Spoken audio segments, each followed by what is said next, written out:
Oke, Galatia 6 ayat 4 sampai 5 sama-sama kita baca ya dengan suara nyaring. 1, 2, 3. Baiklah tiap-tiap orang menguji pekerjaannya sendiri, maka ia boleh bermegah melihat keadaannya sendiri dan bukan melihat keadaan orang lain. Sebab tiap-tiap orang akan memikul tanggungannya sendiri. Puji nama Tuhan, khotbah malam hari ini saya berjudul teropong diri. Semua katakan teropong diri. Puji nama Tuhan. Saudara yang Tuhan kasihi, jadi puji nama Tuhan, beberapa waktu yang lalu Tuhan mengizinkan kita kedatangan seorang tamu yang luar biasa di dalam Levi's Youth Ministry. Dan dia adalah seorang aktivis gereja juga, bukan di gereja pertobatan, tapi di gereja Protestan. Lalu kemudian singkat cerita dia dibawa oleh salah seorang anak muda di sini. Dan kemudian dia berbicara dengan saya. Pastor, beta ini aktivis gereja. Ya, dia bilang dia punya status. Lalu jadi pastor, beta datang ke sini, beta ingin didoakan. Ya. Lalu jadi beta jujur buat pastor bahwa beta ini mengajar orang, tapi beta ini hidup penuh dengan kemunafikan. Saudara, saya sangat luar biasa terkagum-kagum dengan orang ini. Karena dia ini bisa dengan jujurnya mau mengakui bahwa dia seorang aktivis gereja, tapi dia hidup tidak sesuai dengan apa yang diajarkan. Saya sangat kagum. Dia ini koordinator unit. Tapi saudara lihat, dia sangat hebat dengan jujur. Dia mau mengakui bahwa apa yang dia sampaikan kepada umat Tuhan tidak pernah sesuai dengan dia punya cara hidup. Saya mau bilang buat saudara, memang terdengarnya lucu, tapi diberkatilah orang-orang yang jujur seperti begini. Firman Allah katakan orang yang jujur hidupnya disayang Tuhan. Jadi saya sangat kagum dan luar biasa dengan orang-orang yang seperti begini. Tidak semua orang, apalagi yang statusnya pelayan di rumah Tuhan, mau mengakui dia punya kelemahan dan kekurangan. Dan saya sangat luar biasa kagum. Tepuk tangan dulu buat Tuhan Yesus. Haleluya. Dia tidak lihat orang lain, dia tidak lihat teman-teman lain, tapi dia melihat dirinya sendiri. Saudara yang Tuhan kasihi, kita lihat apa itu teropong dan apa kegunaannya. Saudara tahu teropong ya? Tahu? Kekeran itu loh, kekeran, ya teropong. Semua tahu ya, teropong. Coba semua bikin mata begini seperti saya. Tetap daripada beta kecil toh. Sini, oke. Teropong adalah alat optik yang digunakan untuk mengamati benda yang letaknya jauh agar terlihat lebih dekat dan terlihat lebih jelas. Kapan teropong itu dapat digunakan? Teropong itu digunakan ketika Anda membutuhkannya lah. Masa Anda ke mall pakai teropong? Masa Anda dalam mall pakai teropong? Dalam rumah pakai teropong? Yang benar sajalah. Ya kan? Teropong itu digunakan pada saat kita ingin melihat sesuatu yang tidak bisa kita lihat dengan keterbatasan mata kita. Dalam hal ini sesuatu yang jauh ke depan. Itu digunakan pada saat itu. Kita tidak bisa untuk melihat sesuatu yang jaraknya itu jauh. Tidak bisa kita lihat. Nah, saudara yang Tuhan kasihi, dengar baik-baik. Tuhan menciptakan kita sempurna. Kalaupun ada yang Tuhan izinkan mengalami kebutaan sejak lahir, berarti Tuhan mau pakai kekurangan itu untuk kemuliaan nama Tuhan. Mungkin cacat secara lahiriah dia cacat, tapi dari lahir dia sudah cacat. Saya percaya penyakit itu, kelemahan, kekurangan itu akan Tuhan pakai untuk kemuliaan nama Tuhan. Yang setuju katakan amin. Jadi katakan di depan belakang dulu, kamu itu sempurna loh. Nyanyi buat dia, sempurna. Harus dengan lagu boleh toh? Sempurna. Bukan rokok ya. Saudara sudah pernah lihat orang-orang yang terlahir dengan albinisme? Biasa kita sebut albino. Ah, itu dia. Jujur barbeta waktu dong angkot dong orang mengindong angkat toh. Lalu curi-curi mata lah, buang-buang ekor-ekor mata lah, nganga kaki, nganga kuku kaki, nganga bulu mata, nganga ini, nganga jujur aja. Betul? Nah, pokoknya ada orang ini kata bilang dong itu aneh. Saudara lihat, ini kecantikan yang luar biasa. Somehow saya suka sekali orang albino. Saya suka sekali lihat mereka. Jadi dulu hamba Tuhan itu saya punya pengalaman seorang hamba Tuhan yang juga beliau albino. Dan beliau menikah melahirkan anak-anak yang sangat cantik dan ganteng. Tapi tidak albino. Jadi beliau kalau jalan gini. Karena orang albino mereka punya keterbatasan juga dalam penglihatan. Ya, benar ya Dokter Mon ya? Iya, orang albino punya keterbatasan dalam penglihatan. Itu sebabnya kalau mereka mau membaca rata-rata kan rabun jauh. Kalau mereka mau membaca, jadi hamba Tuhan itu kalau mau berkhotbah, sedang berkhotbah, beliau mengajar pakai loop. Tahu loop ya? Bukan lap. Loop. Semua katakan loop? Loop. Jadi kaca pembesar. Beliau kalau khotbah beliau pakai kaca pembesar. Beliau pakai kacamata. Kemudian beliau pakai ini kaca pembesar untuk melihat catatan beliau. Nah seperti begitu. Jadi lihat sekilas mereka terlihat aneh. Karena mereka berbeda dari makhluk hidup pada umumnya. Jadi albino tuh bukan hanya pada manusia. Pada binatang juga. Anda sudah pernah lihat binatang albino? Sudah pernah lihat binatang albino? Coba angkat tangan yang pernah lihat binatang albino. Puji Tuhan. Langka ya. Saudara lihat. Punya kekurangan yang terlihat sangat jelas.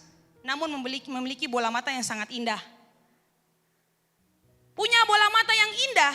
Namun sayangnya terbatas dalam melihat. Ini orang-orang albino. Saya suka lihat bola mata orang albino. Jadi karena mereka punya mata itu bisa seperti memantulkan cahaya begitu. Dia bisa berubah warna. Dia bukan Power Rangers ya, tapi dia bisa berubah warna. Gitu. Oke, jadi saudara lihat, mereka punya kekurangan yang terlihat sangat jelas, tapi mereka punya bola mata yang indah. Selalu ada saja yang indah. Manusia punya keterbatasan secara fisik, tapi pasti ada 1 poin, 1 titik, 2 titik, 3 titik yang indah. Coba cek kiri kanan, ada keindahan dalam tubuh gak sih? Saudara, orang albino nih menurut saya, mereka punya bola mata yang sangat indah. Namun sayangnya, mereka terbatas dalam melihat. Sebaliknya, cantiknya luar biasa. Merawat diri supaya ingin terlihat modis dan seksi. Namun sayangnya, bola mata biasa saja. Biar perempuan cantik, apalagi tapi datang ini bola mata biasa saja. Tapi paksa diri pertaruh tanang soft lens. Bola mata biasa saja. Tapi supaya terlihat sangat indah dan cantik sempurna pastor totalitas, maka keindahan ini harus disandingkan dengan soft lens di dalam biji mata. Ya, soft lens berbagai macam rasa, rupa-rupa warnanya, dan berbagai macam cara pasangnya. Ya, ada orang tidur dengan soft lens, besok mata sudah rusak. Ya itulah yang pakai soft lens. Pakai soft lens untuk mempercantik diri, tapi buta jua dalam melihat pasangan.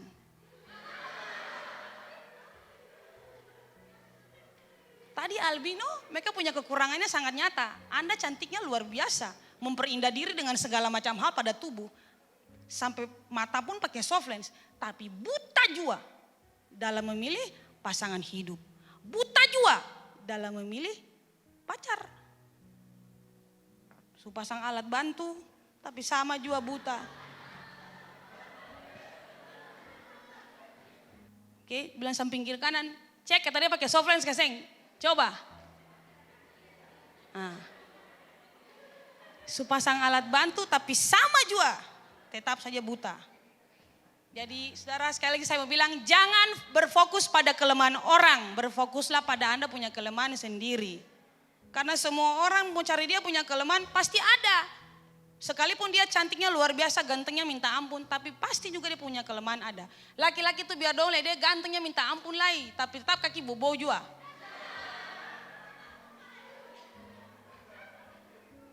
Itu. Rata-rata ya. Saya bilang rata-rata ya, kalau ada yang bela diri, pas kaki sempurna bobo, beta kaki bobo harum.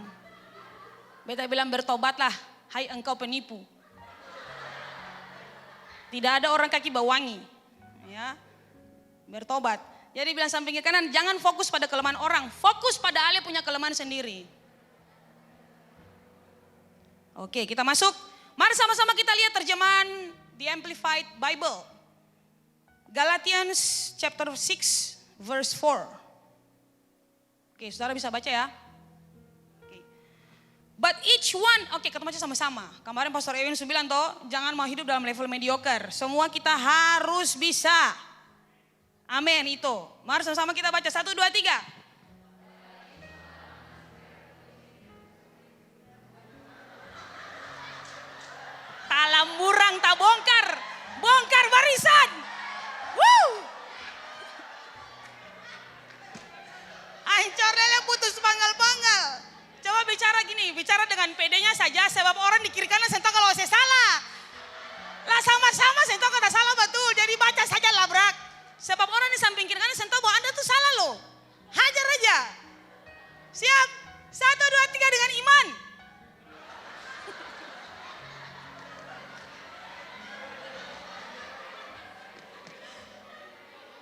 Sampai di mana? But each one must carefully scrutinize his own work,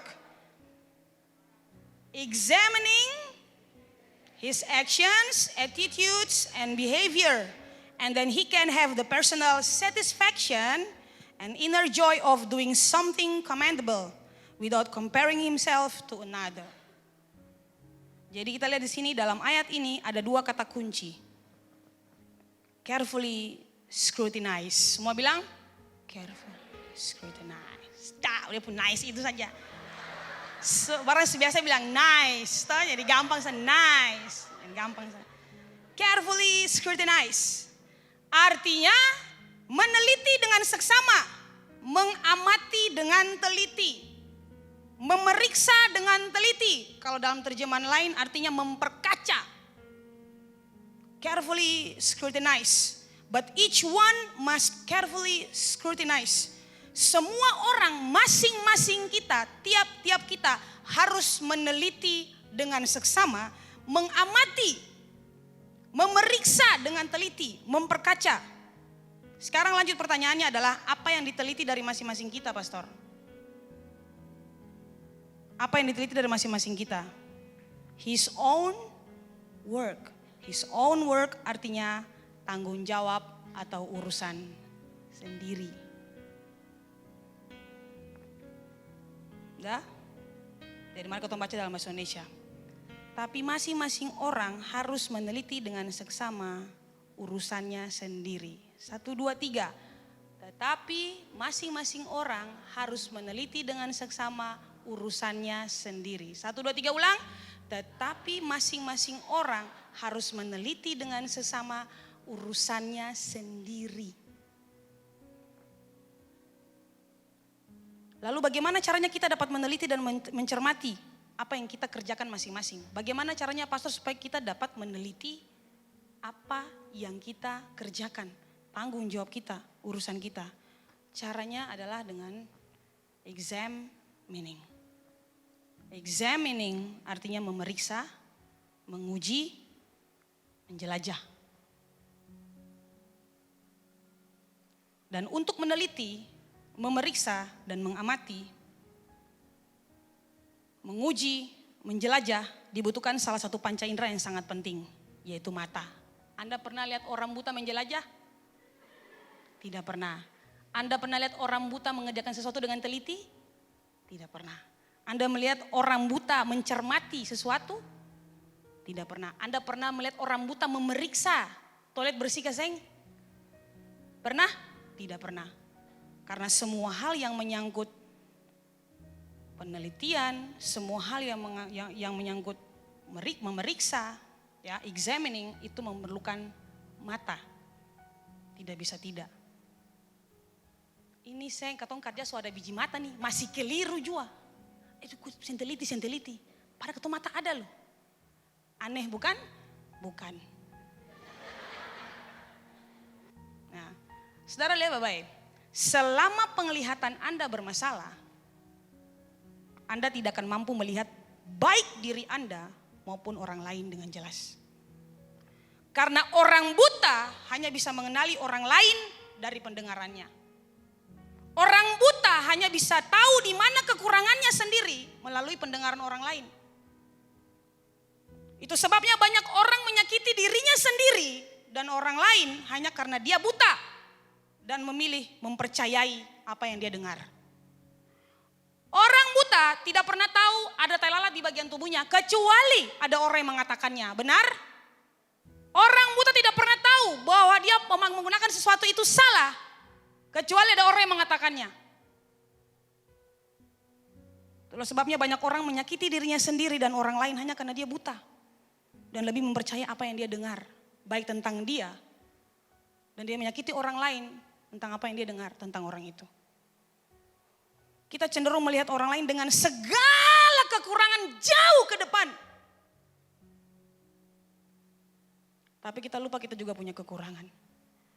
Kita cenderung melihat orang dengan kelebihan mereka jauh ke depan. Tapi kita lupa kita punya kelebihan juga. Mengapa? Karena kita tidak pernah melakukan examining.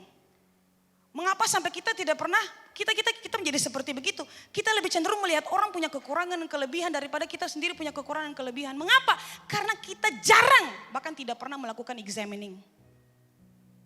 Kita tidak pernah melakukan pengujian terhadap diri kita sendiri.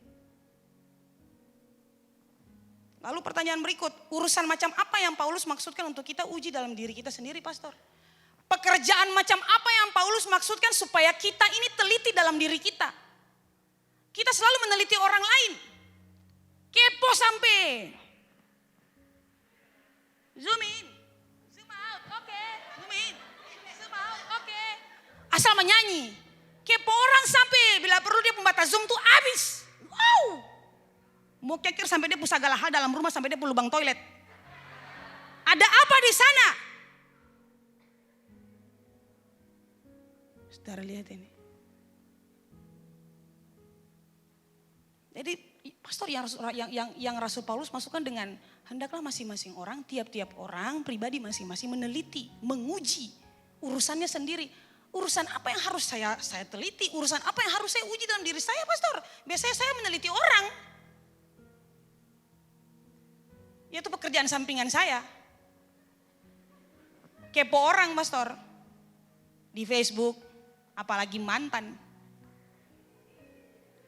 Stalking.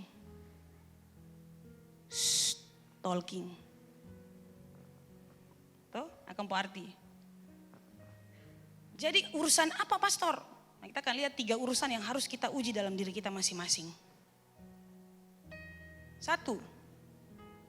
Examining actions. Tindakan.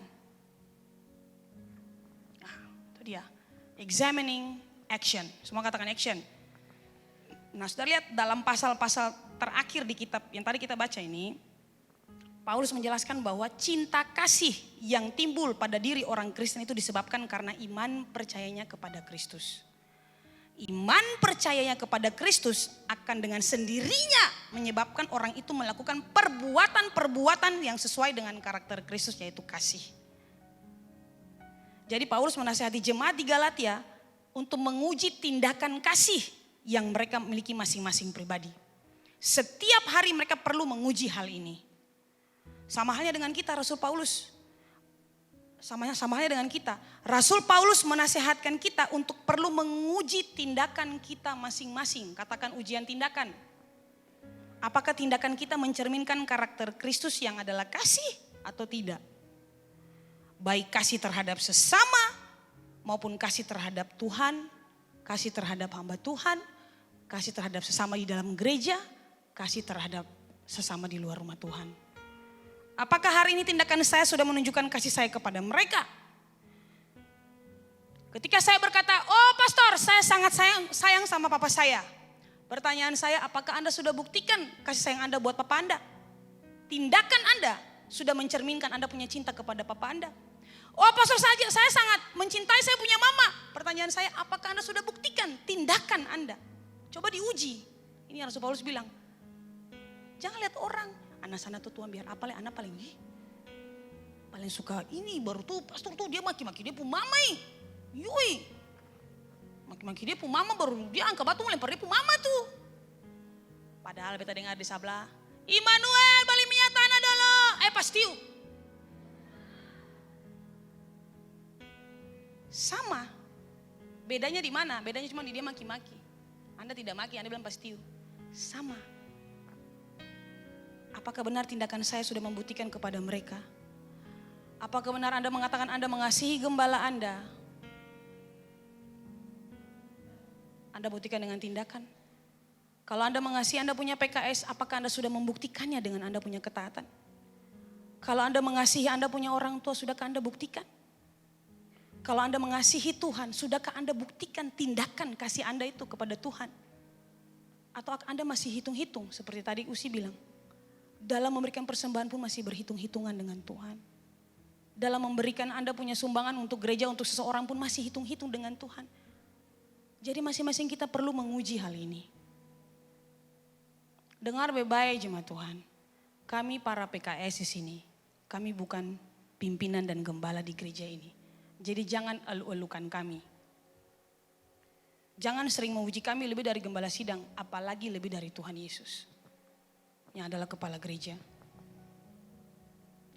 Dan dulu saya katakan buat saya punya anggota komsel, kalau mau mengupload sesuatu tentang Pastor Lady secukupnya saja dan sewajarnya. Jangan terlalu berlebihan. Di gereja ini kami tidak lebih dari seorang hamba. Kami di bawah gembala sidang. Gembala sidang kepalanya ada sinode. Yang mengepalai gereja adalah Kristus Yesus. Jadi kagumlah dengan Tuhan. Mengasihi Tuhan. Kalau Anda mengasihi Tuhan, Anda kagum dengan Tuhan, Anda mengasihi Tuhan, Anda akan sanggup mengasihi kami. Jangan kagum dengan kami yang hanyalah hamba. Jangan kagum yang sewajarnya saja. Kalau Anda berlebihan itu sudah masuk ke dalam penyembahan berhala. Karena sudah bukan Tuhan yang Anda kagumi, tapi pendeta yang Anda kagumi. Jadi setiap hari Anda lihat postingan-postingan Anda itu perlu diperhatikan. Ya, jadi bilang samping kiri kanan tidak boleh membeda-bedakan hamba Tuhan di dalam gereja ini. Posting-posting yang sewajarnya, posting-posting yang seperlunya. Bilang samping kiri kanan sekali lagi, jangan membeda-bedakan hamba Tuhan di gereja ini. Saya bilang bahwa saya punya anggota komsel demikian. Jangan, nanti terjadi penyimpangan, Anda sudah tidak lagi mengagumi Tuhan Allah, Anda mengagumi saya sebagai hamba Tuhan. Tidak boleh. Mulai dari saat itu mulai. Jadi harus posting sewajarnya saja. Kalau Anda mencintai kami, Anda mencintai, Anda punya orang tua rohani di gereja. Jangan tunjukkan dengan cara Anda suka mengupload kami punya segala macam hal. Kami tidak cari panggung di sini. Anda bisa lakukan dengan cara, tunjukkan Anda punya cinta dengan cara taat. Semua katakan taat. Taat. Lakukan apa yang disampaikan. Lakukan apa yang diarahkan. Pastor Katon mau ini karena Katon diberkati. Ya boleh. Tapi kalau setiap hari kamu posting, kamu foto, kamu posting video cuma satu orang itu areng-areng. Nah, kita bilang hati-hati. Yang dibilang sampingnya karena lagi hati-hati. Jadi kalau Anda mencintai, mengasihi orang tuamu, sahabatmu, pemimpin di gereja, tunjukkan bukan dengan cara seperti begitu. Tunjukkan dengan cara Anda menghormati, Anda berbagi. Katakan berbagi. Karena dalam konteks firman Tuhan ini, itu ngomong tentang berbagi. Semua buka ayat 6. Baca ayat 6, 1, 2, 3. Buka kita baca ayat 6 pembacaan yang tadi. Galatia 6, pasal 6. Pasal 6 ayat 6. 1, 2, 3.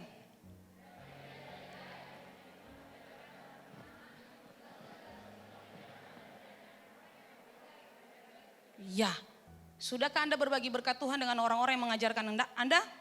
Coba usi pung komsel mana? Angkat tangan usi pung komsel. Angkat tangan usi pung anggota komsel. 1, 2, 3. Don diberkati, don berbagi berkat yang usi gaseng. Bagi, betul? Betul? Nah, coba Pastor Ana punya anggota komsel angkat tangan. Don dapat berkat, don berbagi gaseng. Don punya anggota punya PKS. Oke, Pastor Ewin coba angkat tangan. Pastor Ewin punya anggota komsel angkat tangan. Pastor Ewin punya anggota komsel. Hah, cuma segini. Kakak iki. Don dapat berkat, don berbagi gaseng dengan pastor. Dah. Coba kakak C punya anggota komsel angkat tangan. Don dapat berkat, don berbagi gaseng dengan kakak C. Nah, coba komselnya Pastor Lady angkat tangan. Don dapat berkat untuk berbagi ke saya nih Pastor Lady? Nah, saya kuat bilang. Berbagilah dengan orang yang sudah mengajarkan Anda itu. Kami tidak pernah tuntut Anda untuk berbagi dengan kami. Tapi sudah sepantasnya kita semua punya sifat tahu diri. Semua termasuk kami dengan gembala sidang pun sama. Jadi berbagi berkat Tuhan dengan mereka. Taat dalam kebenaran. Tapi kalau orang tuamu melarang engkau untuk datang ke gereja, jangan taat bodoh-bodoh. Itu sudah Alkitabiah. Aku datang untuk memisahkan engkau dengan mama papamu, istri dengan suami dan lain sebagainya. Taat tunduk pada orang tua, tapi kalau orang tua larang pergi ibadah, itu bukan ajaran yang benar. Tidak ada orang tua larang pergi ibadah, itu tidak benar. Orang tua harus mendukung anaknya untuk pergi ibadah. Itu Alkitabiah. Tapi kalau orang tua menantang Anda untuk pergi ibadah, Anda tetap nekat, nah itu bukan namanya Anda melawan orang tua. Itu Alkitabiah. Tuhan Allah memang datang untuk membawa pertentangan. Jadi bilang samping kiri kanan, maju terus, jangan mundur. Jadi pertanyaan saya, sudahkah Anda menunjukkan tindakan kasih Anda terhadap sesama, baik di luar gereja maupun terhadap hamba-hamba Tuhan? PKS-mu, gembala sidangmu di gereja ini? Kalau belum, lakukanlah mulai hari ini. Kalau sudah jarang, lakukan lagi secara terus menerus. Sama-sama kita baca ayat 9 dan 10. 1, 2, 3. Janganlah kita jemu-jemu berbuat baik, karena apabila sudah datang waktunya, kita akan menuai jika kita tidak menjadi lemah. Karena itu selama masih ada kesempatan bagi kita, marilah kita berbuat baik kepada semua orang, tetapi terutama kepada kawan-kawan kita seiman. Yang kedua, dalam urusan etika perlu Anda uji. Rasul Paulus menasihatkan kita untuk menguji etika, attitude. Semua bilang attitude? Etika, semua katakan etika. Apakah etika kita mencerminkan karakter Kristus atau tidak? Zaman dulu kalau kita makan di meja makan, orang tua dan anak-anak duduk ngobrol. Zaman sekarang kalau makan di meja makan, orang tua dan anak-anak masing-masing dengan dia punya handphone. Benar atau betul? Anda lakukan atau tidak? Parlente. Ya. Kalau Angel Ohewutun datang di saya punya rumah, saya sudah bilang, makan di meja makan, Pastor Lady yang ada di HP di atas meja. Taruh HP jauh-jauh. Ya duduk. Kalau seng satu suap.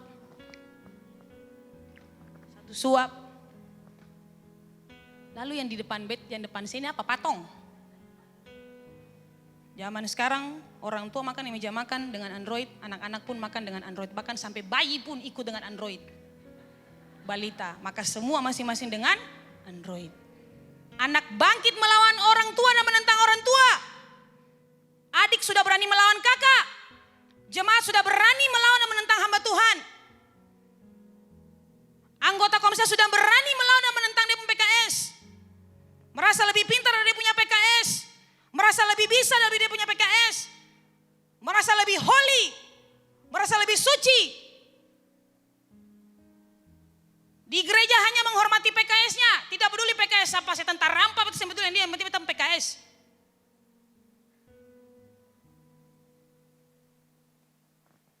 Bahkan hamba Tuhan lain di gereja ini tidak peduli disapa pastor. Ngapain menyapa Bapak Rain? Ngapain?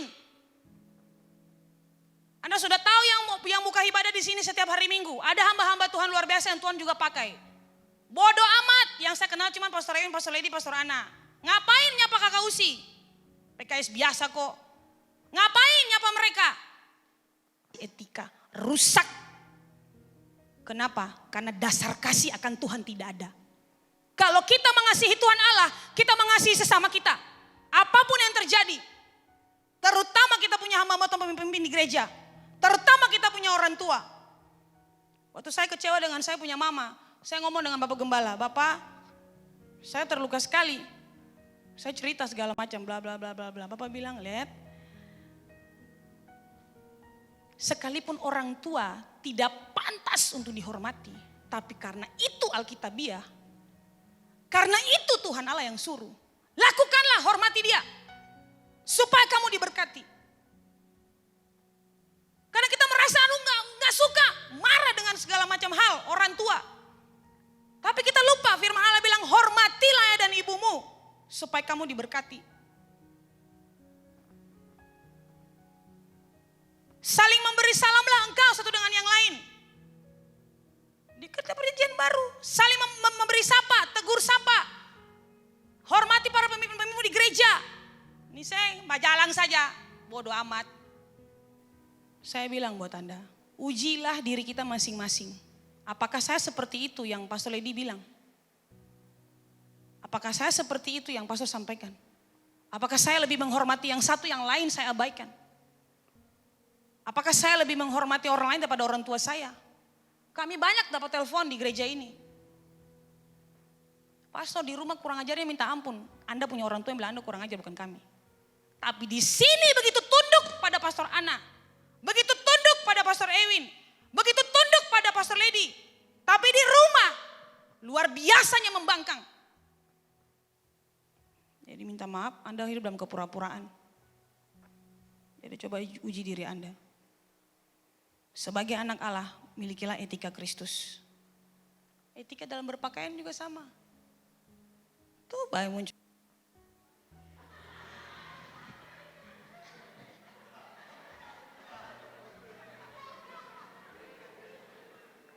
Tuhan Yesus baik.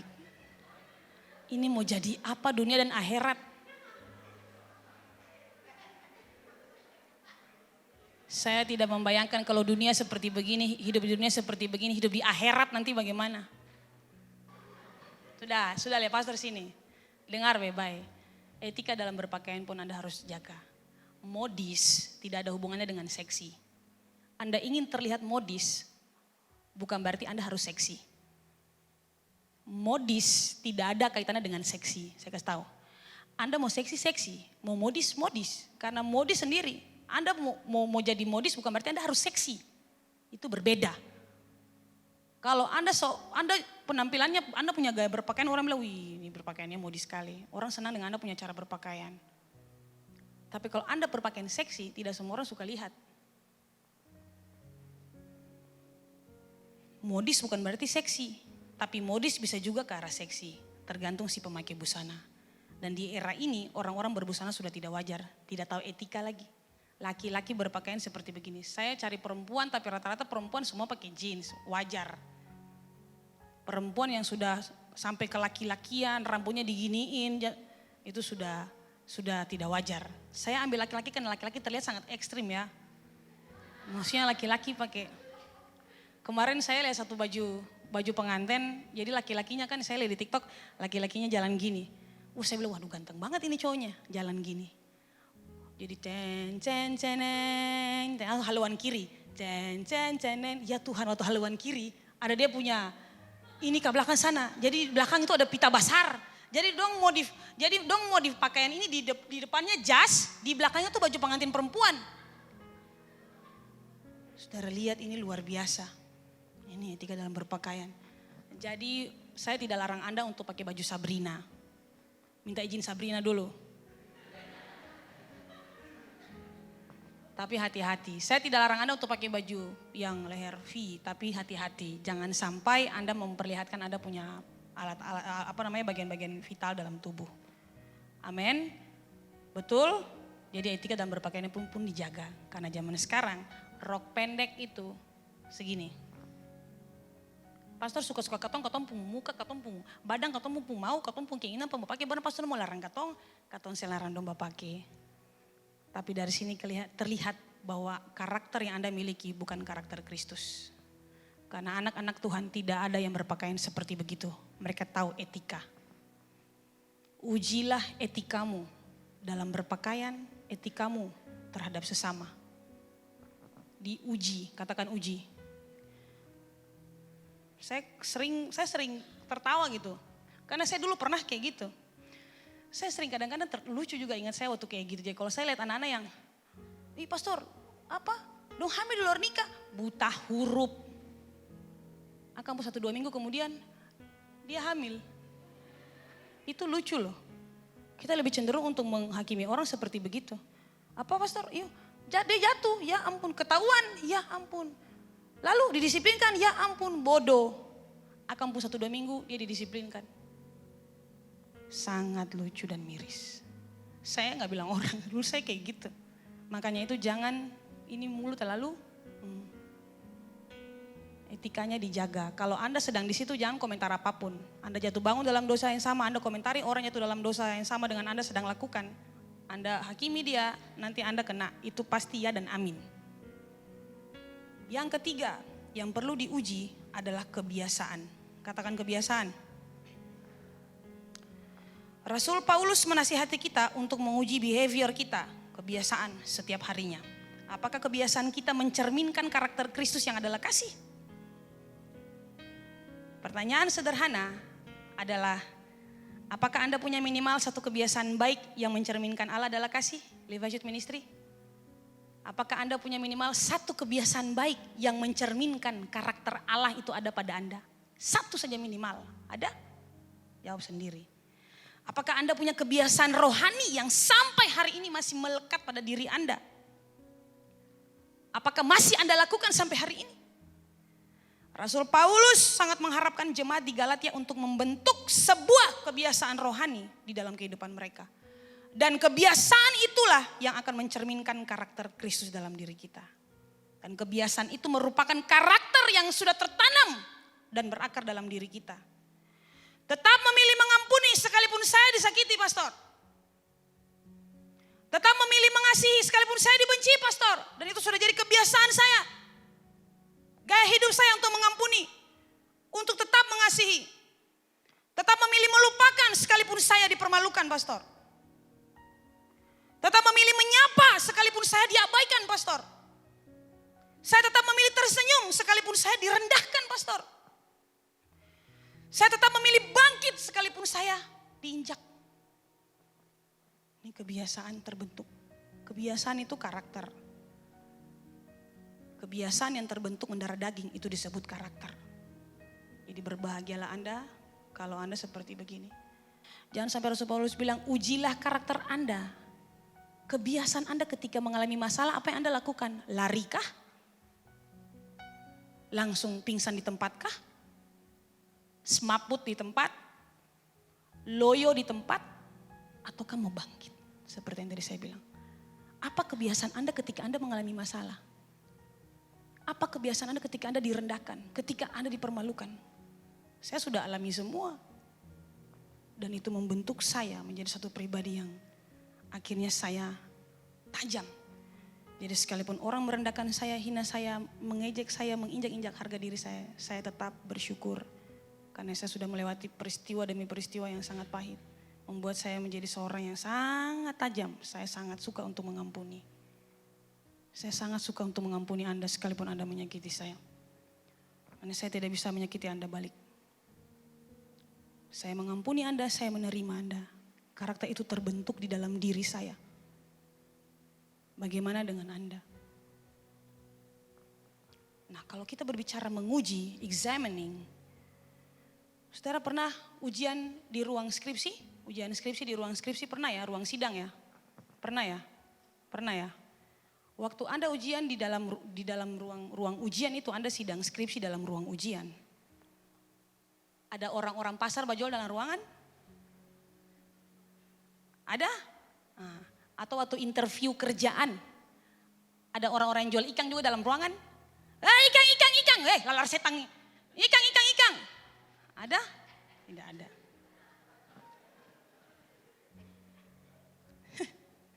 Yang namanya ujian, menguji itu pasti ada pertanyaan.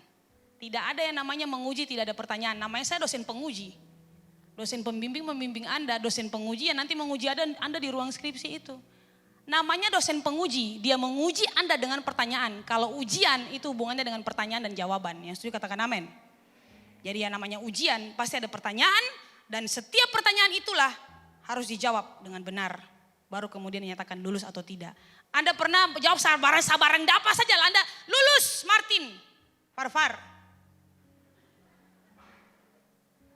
Lulus Kakak Riki Madlaku lulus pada jawab sabaran saja.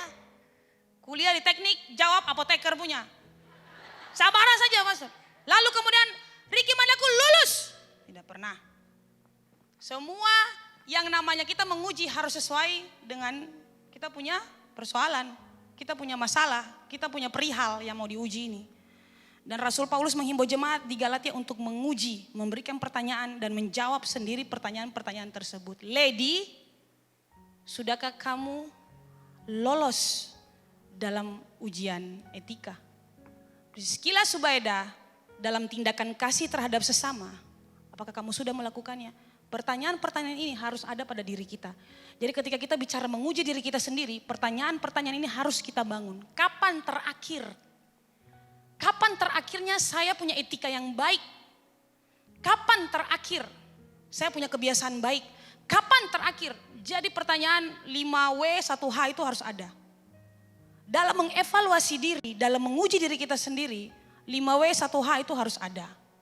When, where, why, what, who. Itu harus ada. 5W 1H, how harus ada. Jadi bilang samping kiri kanan 5W 1H harus ada untuk menguji dirimu. Jadi masing-masing kita bertanya kepada diri kita sendiri dan jawab sendiri.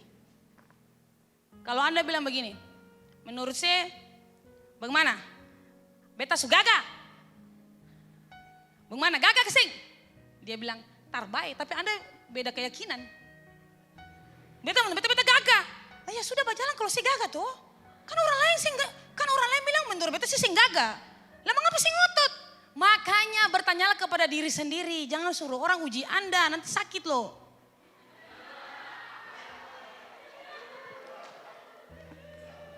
Beta bilang pardon perempuan. Jangan pernah Anda berkaca kepada Anda punya pasangan. Karena pasangan Anda itu penipu.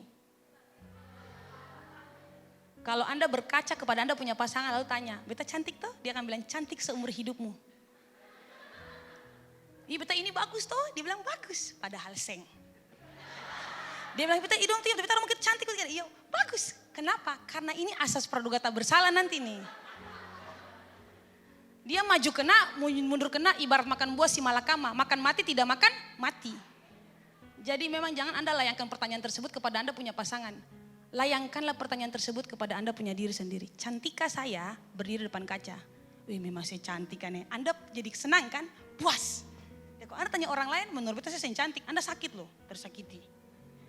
Makanya tadi kan saya bilang, banyak orang itu jadinya salah paham. Kenapa? Karena lebih menggunakan telinga daripada mata. Anda lihat sendiri Anda punya diri, ngapain Anda harus dengar orang bilang Anda tidak cantik? Menurut Anda cantik, berjalanlah dengan Anda punya keyakinan.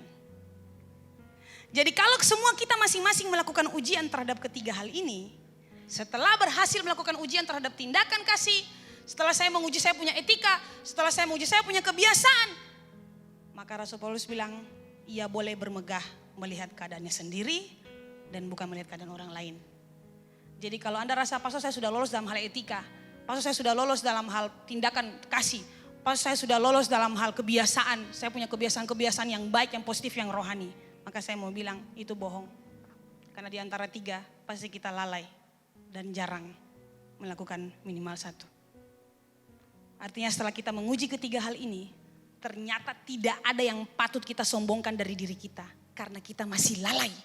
Katakan lalai. Di antara ketiga poin ini kita masih lalai. Jadi tidak ada yang berkata dia lebih baik dari saya pastor. Enggak. Karena kita tidak lebih baik dari orang dan orang itu tidak lebih baik dari kita. Kita sama saja. Oh pastor orang itu orang kaya, saya orang sederhana saja, nyaris miskin. Dia orang kaya raya, dia enak, dia senang, dia lebih baik hidupnya. Siapa bilang Anda? Kalau Anda sederhana hidupnya tapi menyenangkan hati Tuhan, Anda punya hidup di hadapan Tuhan itu lebih baik daripada orang-orang kaya itu. Oh pastor dia lebih pintar dari saya, dia punya IP lebih baik dari saya, lebih bagus, saya cuma IP segini. Siapa bilang Anda? Kalau Anda hidup menyenangkan hati Tuhan, sekalipun mungkin IP-mu segitu, nanti Tuhan akan bawa Anda naik terus, naik terus. Lebih dari orang itu. Jadi tidak ada yang lebih baik dari kita, dan kita pun tidak lebih baik dari orang lain, saudara. Jadi tidak ada yang bisa membanding-bandingkan diri kita dengan orang lain dengan kita. Jangan berhenti dalam nama Tuhan Yesus. Karena Anda punya kekurangan sendiri. Jadi katakan samping kiri kanan, fokus kepada Anda punya kelebihan. Amin. Fokus. Jadi jangan ada yang bilang kata, dia boleh, dia lebih baik, dia lebih. Astaga, saudara saya main drum itu biasa loh. biasa pakai banget. Hanya saja Arul harus belajar terus sampai di level saya. Lalu saya mau belajar sampai di level siapa lagi? Saya tidak hobi main drum. Ngapain lagi saya belajar main drum? Saya bukan pemain drum, saya hanya bantu. Orang bilang memang pastor boleh, mungkin Arul pastor main drum. Sabarang saja. Tidak ada, saya tidak lebih baik dari orang lain. Jadi Arul saja yang harus latihan terus untuk capai di taraf Nathan mungkin. Karena saya tidak lebih baik dari orang lain, saya main bass pun biasa saja. Anda mungkin dengarnya enak.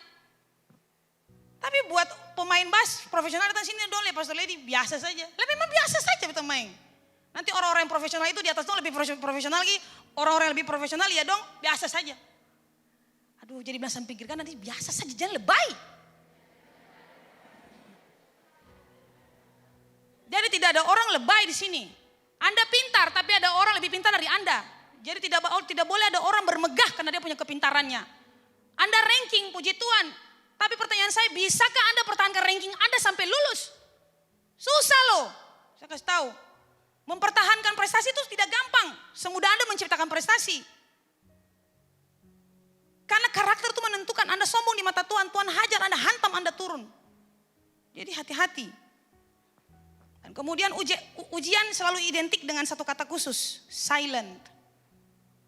Tidak pernah ada orang ujian ribut. Tidak pernah orang ujian ribut. Tadi saya bilang, sidang skripsi ada keributan dalam ruangan? Tidak ada. Interview ada keributan dalam ruangan? Tidak ada. Ujian itu selalu identik dengan satu kata khusus, silent. Semua katakan silent. Silent artinya kondisi sunyi senyap, tidak ada suara sama sekali. Lalu pertanyaannya, kenapa ujian butuh ketenangan, Pastor? Karena kamu hanya bisa fokus ketika kamu tenang. Tidak ada orang bilang saya bisa fokus ketika ribut, tidak ada. Anda bisa fokus kalau Anda tenang. Omong kosong kalau Anda bilang, saya bisa fokus Pastor ketika ribut, saya bisa fokus. Ngapain orang bersemedi? Banyak sekali persoalan silih berganti. Ada yang siap, ada yang tidak siap. Banyak anak muda salah mengambil keputusan atas berbagai persoalan hidup yang mereka alami. Stres, depresi, tidak tahu harus bagaimana. Kenapa? Karena mata mereka terbatas untuk melihat sumber masalahnya di mana. Mata mereka terbatas untuk melihat lalu solusinya bagaimana. Itu sebabnya saya ingin menyampaikan kabar baik bagi Anda. Dengar baik. Tuhan menyediakan satu buah teropong yang sanggup meneropong, meneliti, menguji kamu jauh ke kedalaman hatimu. Dan teropong itu adalah Roh Kudus. Jadi beberapa minggu lalu Pastor Arnold sudah sampaikan tentang Roh Kudus. Dia menghibur Anda. Kamu tidak sendiri. Roh Kudus itu penolong, parakletos. Roh Kudus itulah yang akan meneropong, meneliti jauh sampai ke kedalaman hati kita. Bahkan yang tidak bisa kita lihat. Hanya dengan Roh Kuduslah Anda bisa melihat hal-hal yang tidak pernah Anda bisa lihat. Kamu tidak bisa menguji dirimu sendiri. Hanya Roh Kudus sang penolong yang bisa mengoreksi hidupmu. Yang bisa meneliti hatimu. Yang bisa menguji hatimu. Sampai di mana? Saya kurang di mana? Saya kurang di sisi mana? Saya salah di mana Tuhan? Di mana yang salah? Apa yang salah Tuhan dari saya? Anda tidak bisa. Dengan Anda punya akal saya tidak mampu. Hanya Roh Kudus, pertolongan Roh Kudus saja yang membuat Anda bisa mengoreksi diri Anda. Membuat ujian terhadap diri Anda dengan pertanyaan-pertanyaan. Mengapa Anda tidak menemukan solusi? Karena Anda sangat suka berargumen dengan Tuhan. Tuhan saya mau begini, kenapa jadinya begini Tuhan? Tuhan bagaimana ini? Tuhan saya gak suka, saya gak mau. Tuhan kok begini sih Tuhan? Tuhan saya mau begini. Anda ngoceh sepanjang hari. Lalu Anda minta Tuhan jawab Anda pertanyaan. Tuhan kenapa diam? Tuhan bilang, tutup Rob, beta mau bicara tapi saya bicara terus. Tuhan saya mau begini. Lalu Anda minta Tuhan menjawab Anda.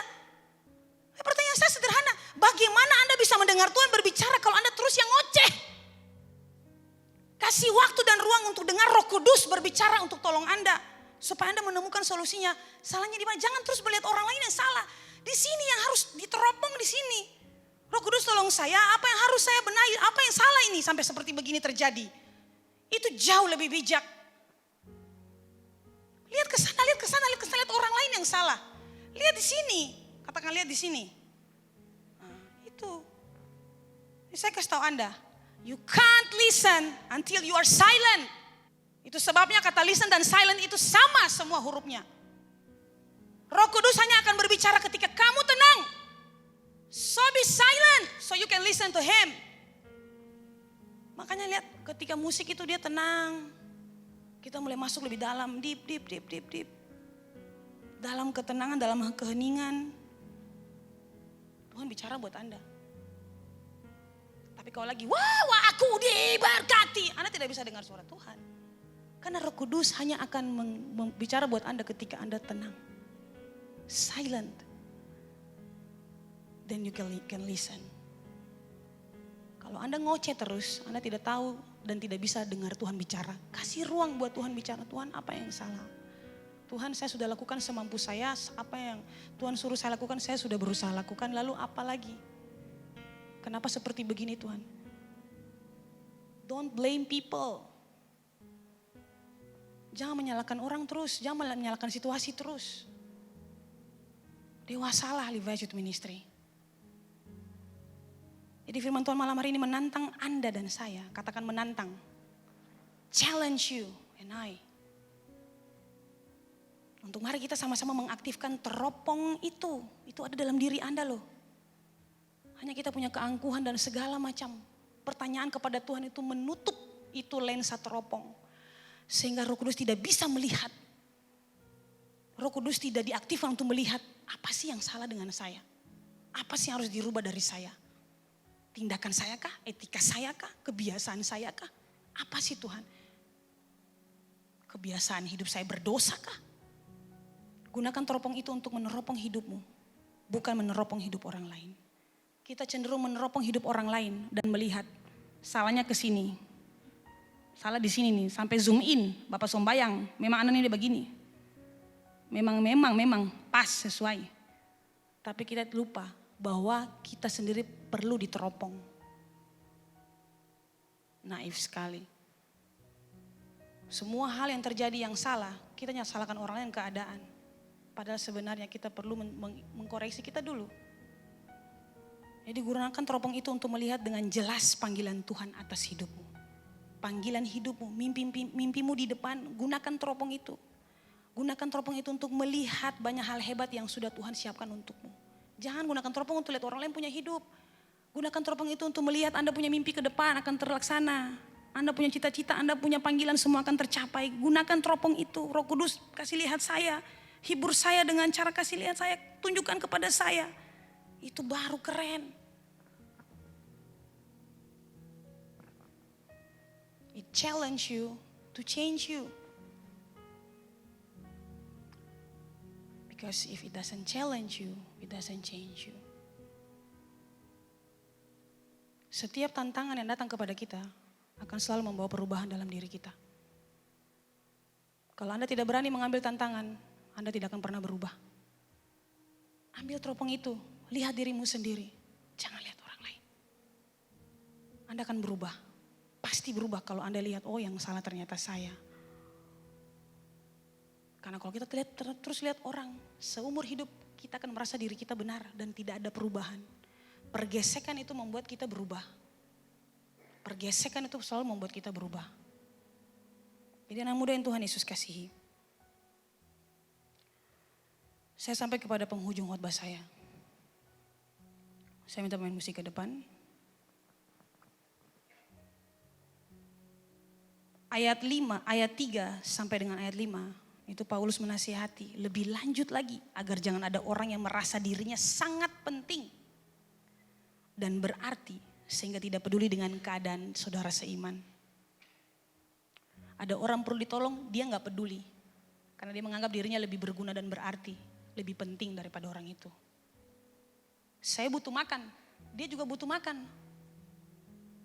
Anda mungkin belum pernah rasanya butuh makan itu seperti apa dan kelaparan. Sehingga Anda tidak merasa penting untuk menolong orang yang kelaparan. Anda merasa lebih benar dan lebih baik dengan membanding-bandingkan diri dengan orang lain. Akhirnya Anda jatuh pada sikap sombong dan suka menghakimi orang. Sebaliknya Paulus mengingatkan jemaat di Galatia agar memiliki perspektif diri yang benar. Katakan perspektif diri. Yaitu hendaklah setiap orang melihat dirinya tidak lebih penting dari orang lain. Setiap orang di dalam jemaat saling membutuhkan satu dengan yang lainnya. Namun tiap-tiap orang harus menyadari bahwa ia juga mempunyai tanggung jawab terhadap hidupnya sendiri.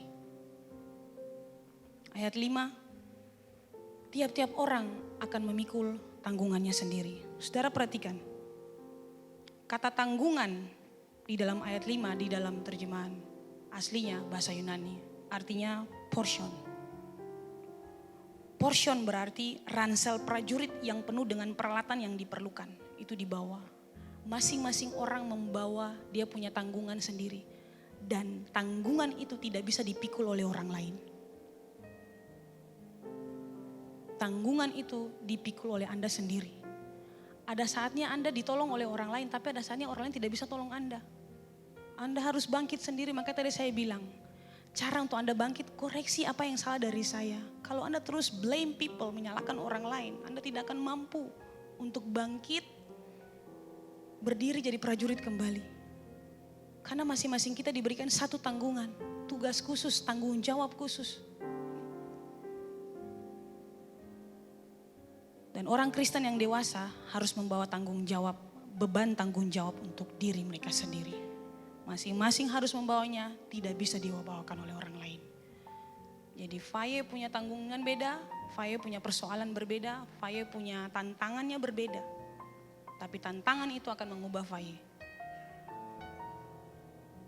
Jadi fokuslah pada tanggungan yang dibebankan bagimu. Jangan fokus kepada orang lain. Bisakah saya membawa ini tas sampai ke garis finish? Apakah saya tinggalkan itu tas karena terlalu berat, berisi perlengkapan perang dan lain sebagainya, makanan dan lain sebagainya. Terlalu berat Tuhan, saya taruh saja, saya mau jalan lenggang. Ya, sampai dengan selesainya semua kita harus membawa. We have to carry on the bag. No matter what. Jadi fokuslah pada tanggungan yang dibebankan bagimu.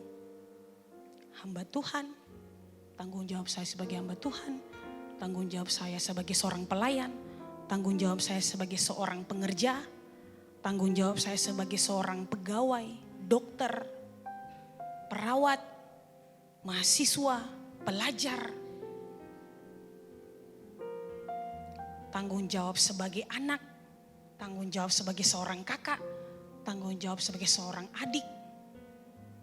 Di dalam rumah, tanggung jawab sebagai seorang pelayan. Semua kita membawa tanggungan kita masing-masing.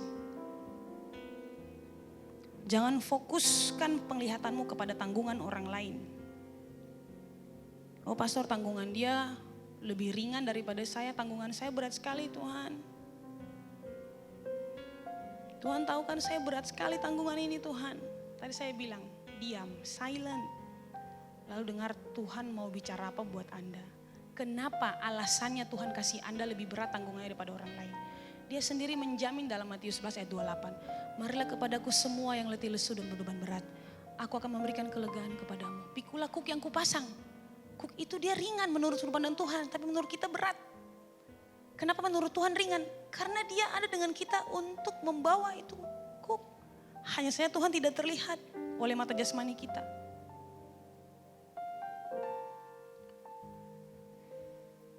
Jangan membanding-bandingkan hidupmu. Berhenti membanding-bandingkan hidupmu dengan hidup orang lain. Apa yang harus saya rubah Tuhan? Itu saja yang Anda perlu tanyakan untuk Tuhan. Ukuran lebih baik atau tidaknya kita, itu haknya Tuhan untuk menilai. Bukan haknya kita. Lebih baik atau tidaknya kita, bukan kita yang nilai. Tapi Tuhan Allah yang menilai dari sudut pandang Tuhan. Bukan kita. Ada satu foto terakhir saya mau kasih tunjuk buat saudara. Ini saya pernah khotbahkan beberapa tahun lalu. Berhenti saling menyalahkan. Ini sama saja sebenarnya, tergantung dari sudut pandang mana Anda lihat. Kalau Anda berdiri di sebelah sisi sini, Anda lihatnya berapa? Kalau Anda berdiri di sini, Anda lihatnya 6. Tapi kan orang lain di situ lihatnya 9. Anda berkelahi sampai Maranatha, sampai lebaran kodok pun tetap dia bilang 9. Kenapa dia harus ikut Anda 6? Menurut dia tetap 6. Dia tetap 9. Kita 6. Baku melawan terus. Jadi mari kita dengar, kita punya keyakinan masing-masing. Anda tidak bisa salah, kita bisa saja salah menilai mereka karena kita tidak pada posisi mereka. Stop, jangan menyalahkan orang lain, Anda tidak di posisi mereka. Maka tadi saya bilang, stop menghakimi orang.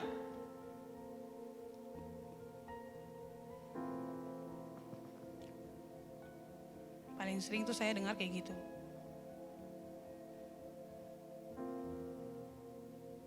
Kita menertawakan orang punya kejatuhan, padahal beberapa waktu kemudian kita jatuh dan gagal. Sangat miris, makanya saya bilang, mending kita koreksi diri kita masing-masing. Berhenti saling menyalahkan, berhenti saling menghakimi kalau Anda tidak tahu kebenaran, berhenti saling bergosip, berhenti dalam nama Tuhan Yesus. Fokus untuk Anda punya urusan, tanggungan yang sedang Anda bawa sekarang ini di Anda punya bahu. Itu berat atau tidak, Anda sendiri yang rasakan. Jangan mau pikul orang punya tas.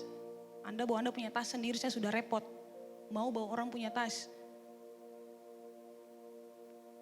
Anda tidak pernah tahu bagaimana rasanya ada di posisi mereka. Jadi biarkan Roh Kudus yang mengoreksi hatimu dan beri dirimu untuk diubahkan.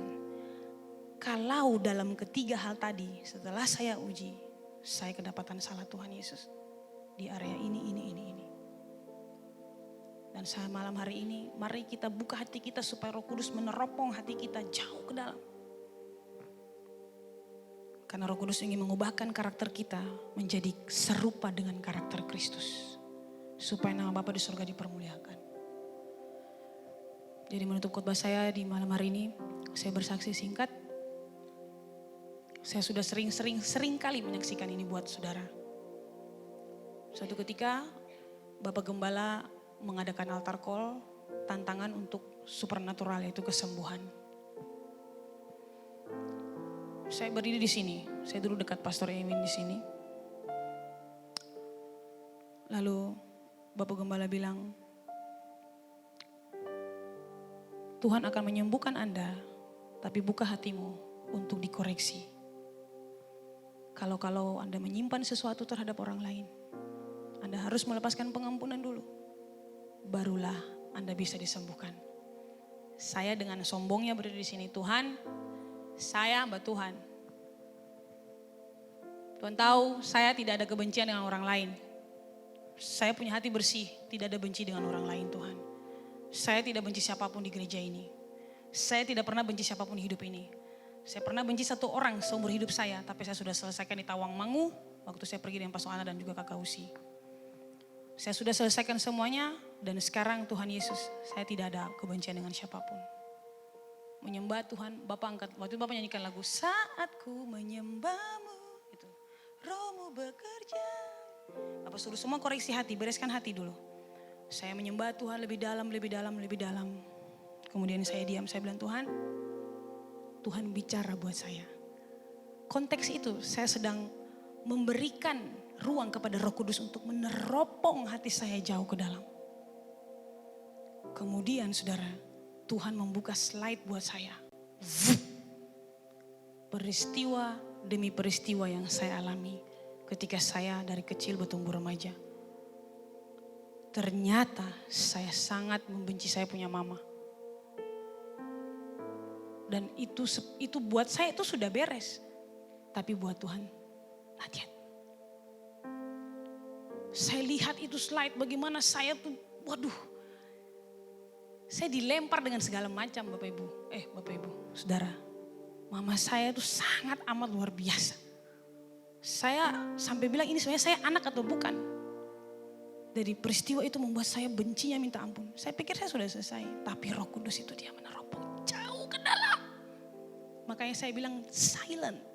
So you can listen. Tenang lalu Tuhan. Koreksi saya, uji saya. Lalu Tuhan mengatakan, kamu membenci mamamu dan belum selesai. Saya tersungkur di bawah, jatuh. Seperti lutut saya tidak berdaya. Seperti kabut, kemuliaan dan kekudusan Tuhan turun. Pum, di atas kepala saya seperti ditekan. Pum, ditekan, tekan. Saya jatuh ke bawah. Lutut saya tidak berdaya, itu kabut. Kabut Allah, kekudusan Allah turun. Saya jatuh, saya bilang Tuhan Yesus, saya minta ampun. Karena di tindakan saya tidak mencerminkan kasih Kristus. Saya membenci orang lain, saya tidak mengampuni mereka, saya menyimpan mereka di dalam hati sekian tahun lamanya. Itu peristiwa sudah lama loh. Tapi ajaibnya Roh Kudus, dia meneropong, dia zoom in sampai kepada hal yang kita lupa. Itu hebatnya Tuhan. Ini waktu saya dipercayakan, saya diminta sama Pastor Ewin untuk menyampaikan firman Tuhan. Saya bilang, Tuhan, apa yang saya mau sampaikan kepada umat-Mu? Dan Tuhan menunjukkan dua hal buat saya. Hal yang pertama saya sudah sharingkan kepada Pastor Ana. Hal yang kedua adalah sebuah teropong. Tuhan bilang, kamu lihat itu gunung yang jauh di sana. Seperti kita mau menyeberang ke Waipirit. Saya dari Liang lihat ke Waipirit. Kamu coba pakai ini. Saya lihat, mata saya seperti ada dalam sebuah teropong gitu. Kamu zoom in, saya zoom in, zoom. Sampai saya bisa melihat orang di dalam itu pulau. Pada itu jauhnya minta ampun. Tuhan bilang, itulah pekerjaan Roh Kudus. Dia mampu untuk melihat jauh. Itu dia Bapak Ibu Saudara yang Tuhan kasih. Itu dia Saudara yang Tuhan kasih. Jadi saya jemput kita semua bangkit berdiri. Kita mau diam di hadirat Tuhan. Biarkan Roh Kudus yang mengoreksi hatimu dan beri dirimu untuk diubahkan. Supaya karaktermu menjadi serupa dengan karakter Kristus. Dan nama Bapa di surga dipermuliakan lewat hidup.